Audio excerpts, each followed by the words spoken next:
Angleterre, les « monstres » du 15 de France fascinent autant qu'ils inquiètent. 6 Nations 2024.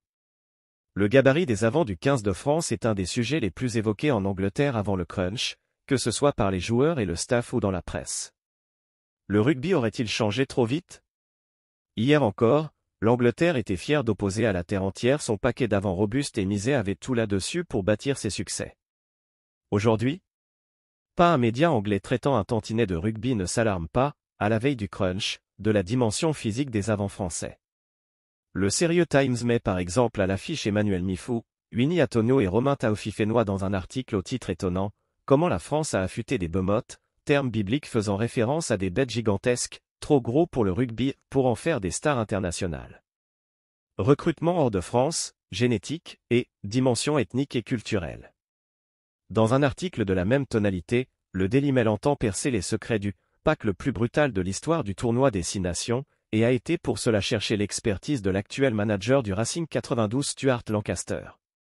Tous ne sont pas français de naissance, s'autorise l'ancien sélectionneur anglais, n'intégrant pas dans son décompte Romain Taofifénois, 2,03 mètres, 135 kg, né à Mont-de-Marsan ou encore Georges-Henri Colombe, 1,93 mètres, 140 kg, pur produit du bassin francilien.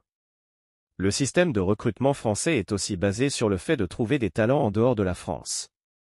Ils prennent des joueurs costauds très jeunes pour en faire des gifs et pouvoir, à terme, les rendre sélectionnables pour les Bleus.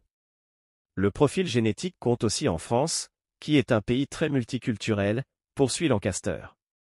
Des garçons comme Georges-Henri Colombe ou Jordan Joseph, actuellement en dehors des radars de Fabien Galtier, en sont l'illustration. C'est différent en Irlande, qui a peu de diversité dans sa population et où on retrouve essentiellement des Irlandais blancs. Il n'y a pas cette dimension ethnique et culturelle qui existe en France. La promesse d'un jeu de mouvement côté anglais. Toujours sur ce thème, le Guardian fait du moins l'effort de trouver une accroche liée au sport en lui-même, en assurant que Steve Borthwick avait un plan pour contrer les « bemottes », encore, français. Et le média de citer le sélectionneur anglais, tactiquement, on veut pouvoir viser juste pour limiter leurs possibilités. On voit aujourd'hui que la France est, avec l'Afrique du Sud, l'équipe qui oppose la dimension physique la plus importante. On s'est préparé en fonction. On devra lui poser d'autres problématiques que celles que nous avons posées à l'Irlande, 23-22, lors de notre dernier match. De là à imaginer un monde à l'envers où le 15 de la Rose déplacerait le ballon à l'envi pour épuiser et prendre de vitesse les blindés français? Peut-être à en croire le talonneur Jamie George, interrogé par la BBC. La France a beaucoup de joueurs très imposants et lourds mais nous avons les armes pour répondre. Nous n'allons pas changer notre façon de jouer en fonction de l'adversaire. Nous voulons désormais amener de la vitesse dans notre ligne d'attaque et que l'idée de faire vivre le ballon derrière soit une bonne option pour nous.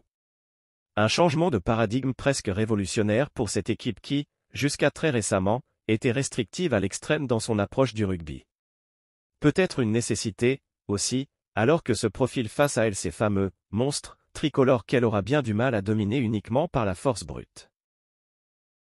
Merci de bien vouloir activer la cloche et de cliquer sur j'aime.